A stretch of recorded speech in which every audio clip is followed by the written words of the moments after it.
Study IQ IAS, अब तैयारी हुई अफोर्डेबल।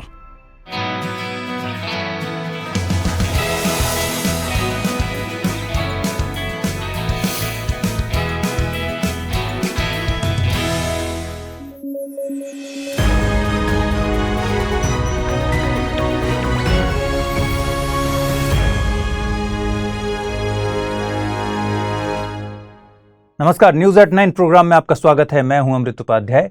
आइए सबसे पहले आज की हेडलाइंस पर डालते हैं नजर।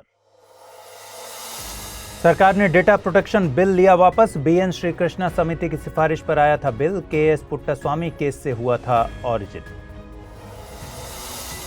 जिला स्तर पर अल्पसंख्यकों की पहचान करना कानून के विरोध में, सुप्रीम कोर्ट की बेंच ने दिया फैसला। संविधान के अनुच्छेद 29 और 30 हैं अल्पसंख्यकों से संबंधित। और कर्नाटक बनाएगा state institute for transformation of Karnataka. NITI Aayog की लाइंस पर लिया फैसला। नए भारत के लिए होगा नए कर्नाटक का निर्माण। तो खबरों में आगे बढ़ें उससे पहले जरूरी सूचना कि अगर आप इस बुलेटिन को PDF फॉर्मेट में पढ़ना चाहते हैं, इसके लिए आपको करना होगा ये कि टेलीग्राम चैनल पर जाइए। अमृत उपाध्याय 007 ये मेरा चैनल है, इस पर आपको इस बुलेटिन की PDF मिलेगी।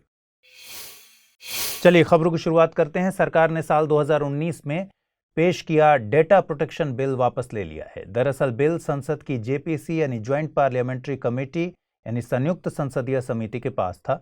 समिति की स्क्रूटनी के बाद अब साफ किया गया है कि इस बिल की जगह सरकार नया बिल लेकर आएगी, जिसकी संभावना अगले बजट सत्र में हो सकती है।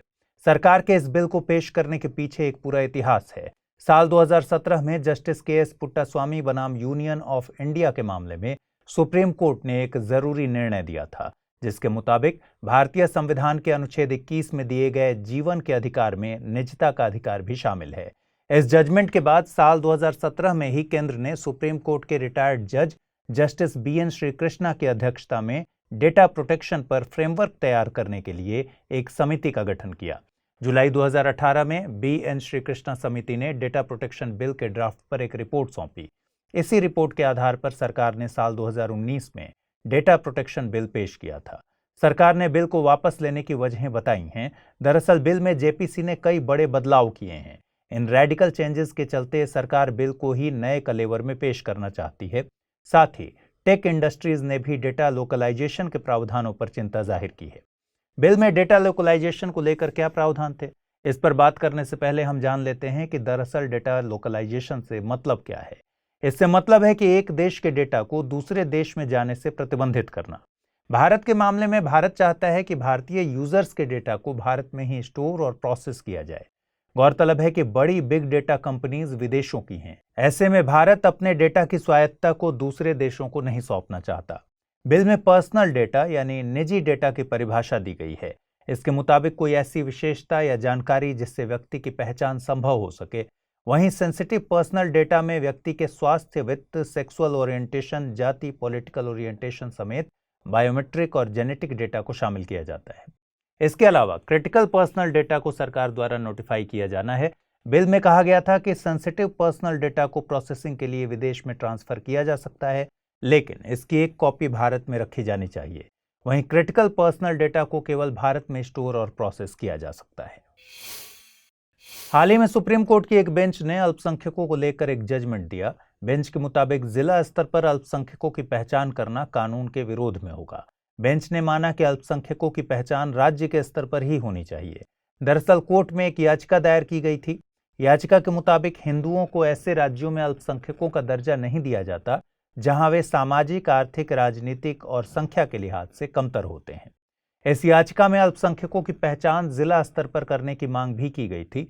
इस मामले में कोर्ट ने 2002 के TMA pi versus state of Karnataka के मामले में 11 जजों की बेंच द्वारा दिए गए निर्णय का रेफरेंस दिया। इस मामले में अल्पसंख्यकों की पहचान राज्य स्तर पर करने की बात कही गई थी।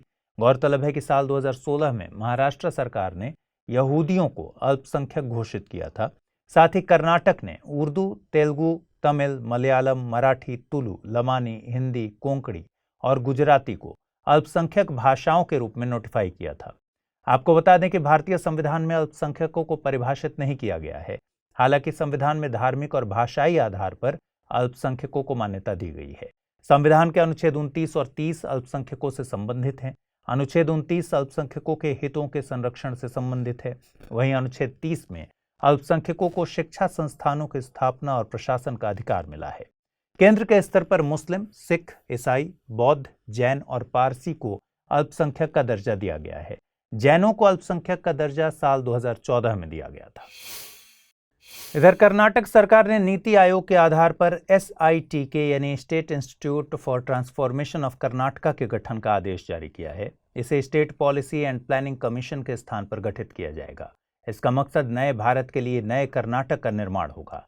राज्य सरकार इस संस्था को सालाना 150 करोड़ रुपए का फंड मुहैया कराएगी, जिससे लक्ष्यों को हासिल करने में आसानी होगी।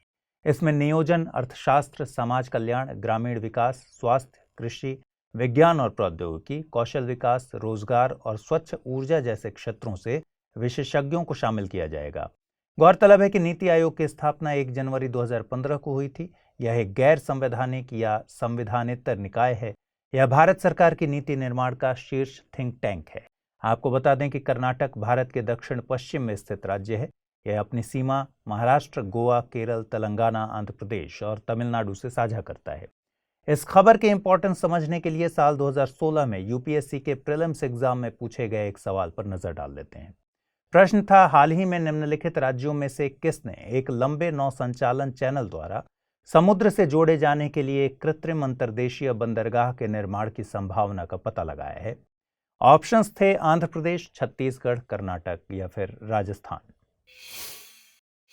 संस्कृति मंत्रालय गूगल के सहयोग से ASI संरक्षित साइट्स की बेहतर मॉनिटरिंग करने की तैयारी में है। देश में कुल 3693 धरोहर साइट्स हैं, जिन्हें ASI यानी आर्कियोलॉजिकल सर्वे ऑफ इंडिया के द्वारा संरक्षित किया गया है। गूगल की तकनीक के जरिए इन्हें डिजिटल मैप करके बेहतर ढंग से संरक्षित किया जा सकेगा। साथ ही अतिक्रमण पर भी नजर रखी जा सकेगी। गौरतलब है कि ASI द्वारा मॉन्यूमेंट्स को the ancient monuments and archaeological sites and remains act 1958 के जरिए संरक्षित किया जाता है। आपको बता दें कि ASI संस्कृति मंत्रालय के तहत दिल्ली स्थित एक एजेंसी है, जो कि सांस्कृतिक ऐतिहासिक धरोहरों के संरक्षण के लिए जिम्मेदार है।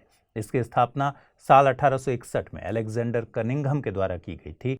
वे इसके पहले डायरेक्टर जनरल भी थे। भारतीय संविधान के अनुच्छेद 49 में स्मारकों, राष्ट्रीय महत्व वाले स्थानों और वस्तुओं के संरक्षण की बात की गई है। कलात्मक या ऐतिहासिक रुचि वाले हर स्मारक या स्थान या वस्तु को संरक्षित करना राज्य का दायित्व होगा। जिस स्मारक को संसद ने कानून बनाकर राष्ट्रीय महत्व का घोषित किया है, उसे डिस्ट्रॉय होने से बचाने की जिम्मेदारी भी सौंपी गई है। आइए अब जल्दी से नजर डालते हैं आज के बुलेटिन पर आधारित सवालों पर। पहला सवाल है, निम्नलिखित कथनों पर विचार कीजिए। पहला कथन, भारतीय संविधान का अनुच्छेद 49 राष्ट्रीय महत्व के स्मारकों के संरक्षण से संबंधित है। दूसरा कथन, देश में धार्मिक और भाषाई अल्पसंख्यकों को मान्यता प्राप्त है। नीचे दिए गए कूट का प्रयोग कर सही उत्तर चुनिए। केवल एक, केवल दो, एक और दो, न तो एक न ही दो।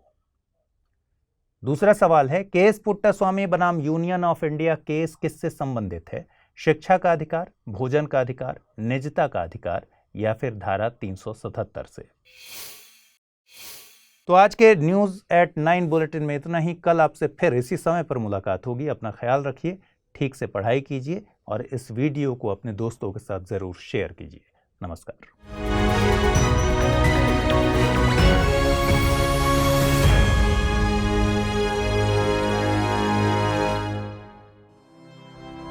स्टडी IQ IAS अब तैयारी हुई अफोर्डेबल।